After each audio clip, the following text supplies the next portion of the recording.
بسم اللہ الرحمن الرحیم۔ بابا فرید گنج شکر کیوں کہلائے؟ حضرت بابا فرید رحمۃ اللہ علیہ بر صغیر کے اولیاء کرام کی فہرست میں ایک نمایاں حیثیت رکھتے ہیں۔ آپ کی ولادت مبارکہ 589 ہجری میں ہوئی اور وصال 666 ہجری میں ہوا۔ آپ کا خاندانی نام فرید الدین مسعود ہے اور والدہ کا نام کرسم خاتون، والد محترم قاضی جلال الدین ہیں۔ بابا فرید 5 سال کی عمر میں یتیم ہو گئے تھے۔ بابا فرید کو گنج شکر کے لقب سے یاد کیا جاتا ہے۔ ان کا یہ لقب گنج شکر کیوں پڑا، اس کے بارے میں مختلف کتابوں میں مختلف روایات پائی جاتی ہیں۔ روایت ہے کہ بابا فرید کو گنج شکر پہلی مرتبہ ان کی والدہ نے کہا۔ کرسم خاتون بہت ہی عبادت گزار، پرہیزگار، نیک خاتون تھی۔ وہ اپنی بیوگی میں بھی اپنے بچوں کی بہت اچھی تربیت کرتی رہی۔ آپ کی ایک کرامت کا تذکرہ اکثر معتبر تواریخ میں موجود ہے کہ ایک مرتبہ آپ کے شہر میں قحط پڑ گیا۔ جب کئی برس تک بارش کے آثار نظر نہ آئے تو آپ کے شہر کے لوگوں نے اپنی ازواج کو آپ کے پاس دعا کے لیے بھیجا۔ آپ کی والدہ نے خواتین کے اصرار پر اپنے صحن کی جھاڑو نکالی اور 2 رکعت نفل ادا فرمانے کے بعد یوں دعا فرمائی: اے میرے پروردگار، جھاڑو لگا کر صفائی کرنا میرے اختیار میں تھا، سو میں نے تمام کچرے کو سمیٹ دیا۔ اب پانی کے چھڑکاؤ کے لیے بارش کی ضرورت ہے، جو کوئی میرے اختیار میں نہیں۔ کہتے ہیں کہ حضرت کرسم خاتون کے ہاتھ ابھی بلند تھے کہ ایسی زوردار بارش ہوئی کہ تمام شہر جل تھل ہو گیا۔ کرسم خاتون نے پہلی بار بابا فرید کو نماز پڑھنے کی تلقین کی تو اپنے جگر پارے کو کچھ اس طرح سے سمجھایا: جب چھوٹے بچے اللہ تعالیٰ کی نماز ادا کرتے ہیں تو اللہ تعالیٰ انہیں شکر کا انعام دیتے ہیں، اور جب بڑے ہو جاتے ہیں تو دوسرے بڑے اور مزید انعامات دیے جاتے ہیں۔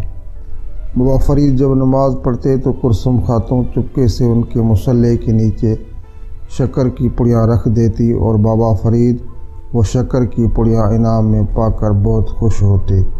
یہ سلسلہ کافی عرصہ تک چلتا رہا، یہاں تک کہ ایک مرتبہ ایسا ہوا کہ کرسم خاتون شکر کی پڑیاں رکھنا بھول گئی تو اگلے دن اضطراب سے پوچھا کہ اے فرید الدین مسعود، کیا آپ کو کل شکر کی پڑیاں مل گئی تھی؟ تو بابا فرید نے ہاں میں جواب دیا۔ تو کرسم خاتون نے اللہ عز و جل کا شکر ادا کیا کہ ان کی لاج رہ گئی، اور اس بات پر خوشی بھی ہوئی کہ اللہ کی طرف سے انعام دیا گیا۔ تب انہوں نے بابا فرید سے کہا کہ اے فرید الدین مسعود، آپ تو واقعی گنج شکر ہیں۔ روایت میں بیان کیا گیا ہے کہ بابا فرید کے مرشد کامل حضرت قطب الدین بختیار کاکی نے 3 دن کے لیے طے کا روزہ رکھنے کا حکم دیا۔ اس روزہ کی یہ خصوصیت ہے کہ یہ تیسرے دن مغرب کے وقت افطار کیا جاتا ہے۔ اس روزے کو چلہ بھی کہا جاتا ہے۔ اس کے لیے گوشہ نشینی اور تنہائی اختیار کی جاتی ہے۔ اس مقصد کے لیے غزنوی دروازے کے پاس برج مینار میں بابا فرید نے تنہائی اختیار کی اور اللہ کی عبادت میں مصروف رہے۔ جب روزہ مکمل ہوا اور افطاری کا وقت ہوا تو انتظار کرنے لگے کہ غائب سے کیا ظاہر ہوتا ہے، کیونکہ مرشد کامل کا کہنا تھا کہ کھانا بھی غائب سے دیا جائے گا۔ اسی دوران وہاں پر ایک شخص کو پتہ چلا کہ ایک نوجوان درویش یہاں برج میں چلہ کش ہے، تو اس نے سوچا کہ اس درویش کی خدمت کر کے دعائیں سمیٹ لوں۔ تو وہ پرلطف کھانا لے کر بابا فرید کی خدمت میں حاضر ہوا تو اللہ تبارک و تعالیٰ کی طرف سے انعام سمجھ کر یہ کھانا تناول فرما لیا۔ تو وہ شخص خوشی خوشی سے واپس چلا گیا۔ اس کے تھوڑی ہی دیر بعد بابا فرید کے شکم میں درد اٹھا اور قے آ گئی اور کھانے کا ایک ذرہ بھی پیٹ میں نہ بچا۔ تو آپ نے پانی پی کر گزارا کیا، اور آپ نے پانی پی کر ساری رات عبادت میں مصروف ہو گئے۔ صبح مرشد کامل کی خدمت میں حاضر ہوئے اور رات کا سارا واقعہ گوش گزار کر کے عرض کیا تو انہوں نے فرمایا کہ وہ آدمی جو کھانا لایا تھا وہ آدمی شراب اور بدکار کا عادی تھا، تو اس کا لایا ہوا کھانا بھی بابا فرید کے لیے کھانا مناسب نہ تھا، اس لیے وہ ہضم نہ ہوا تھا۔ اب اس کھانے کی وجہ سے روحانی طاقت کم ہو گئی تھی۔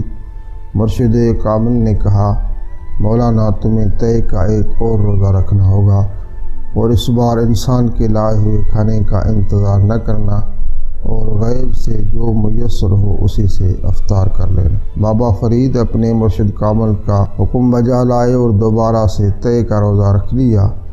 جب روزہ مکمل ہوا، افطار کا وقت ہوا تو انتظار کرنے لگے کہ غیب سے کب ظہور ہوتا ہے۔ اسی انتظار میں عشاء کا وقت ہو گیا تو آپ نے جسم کی تمام تر نکاہت کو نظر انداز کر کے پوری عاجزی اور توجہ سے نماز ادا کی۔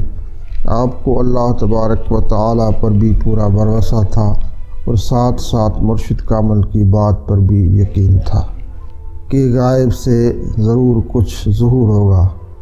اسی طرح وقت گزرتا گیا اور جب بھی شکم کی آگ زور پکڑتی تو آپ آنکھ کھول کر دیکھ لیتے کہ کچھ حاضر ہوا یا نہیں، تو وہاں پر سوائے اندھیرے اور ویرانی کے کچھ نہ ملتا۔ آدھی رات کے وقت جب برداشت جواب دے گئی کہ 6 دن سے مسلسل بھوک کی وجہ سے بہت نکاہت تھی، تو بے اختیار اپنے دونوں ہاتھ زمین پر مارے تو ہاتھوں پر کچھ چپک گیا۔ دیکھا تو سنگریزے تھے۔ آپ نے وہ سنگریزے اٹھا کر منہ میں ڈالے تو کچھ مٹھاس کا احساس ہوا، تو آپ نے وہ تھوک دیے کہ کہیں یہ بھی شرابی کی کھانے کی طرح فریب نہ ہو۔ دوبارہ زمین پر ہاتھ مارے تو سنگریزے چپکے اور جب انہیں منہ میں ڈالا تو شکر کا احساس ہوا۔ آپ نے وہ اس طرح تھوک دیے جیسے لقمہ حرام منہ میں چلا گیا۔ تیسری بار بھی سنگریزے خانہ پر یہی واقعہ پیش آیا کہ سنگریزے شکر محسوس ہونے لگے، تو بابا فرید نے اسے تحفہ غائب سمجھا اور اس کے ساتھ ہی آپ کو مرشد کامل بختیار کاکی کے یہ الفاظ یاد آ گئے کہ مولانا جو کچھ بھی غائب سے ظاہر ہو اسی سے افطار کر لینا۔ دوسرے دن بابا فرید مرشد کامل کی خدمت میں حاضر ہوئے۔ آپ کو دیکھتے ہی پیر و مرشد نے فرمایا، مولانا فرید روزہ مکمل ہو گیا۔ جواب میں بابا فرید نے عجیب و غریب واقعہ سنایا اور سن کر انتظار کرنے لگے کہ حضرت بختیار کاکی اس واقعے کی کیا توجیہ پیش کرتے ہیں۔ پیر و مرشد نے محبت آمیز نظروں سے بابا کی طرف دیکھا اور بولے، فرزند، اللہ عز و جل اپنے نیک اور فرمان بردار بندوں کو ایسی نشانیاں دکھاتا ہے۔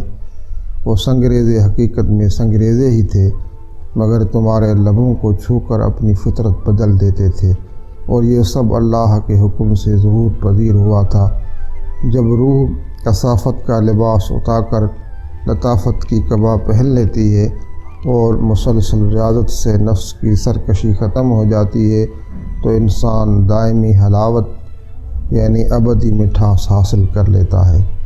سنگریزوں کا شکر بن جانا ایسی شیرینی کی وجہ سے ہے جسے اللہ عز و جل نے اپنی رحمت سے تمہاری روح میں شامل کر دیا ہے۔ فرید، تمہیں قدرت کا یہ خاص انعام مبارک ہو کہ آج سے تم گنج شکر بن گئے۔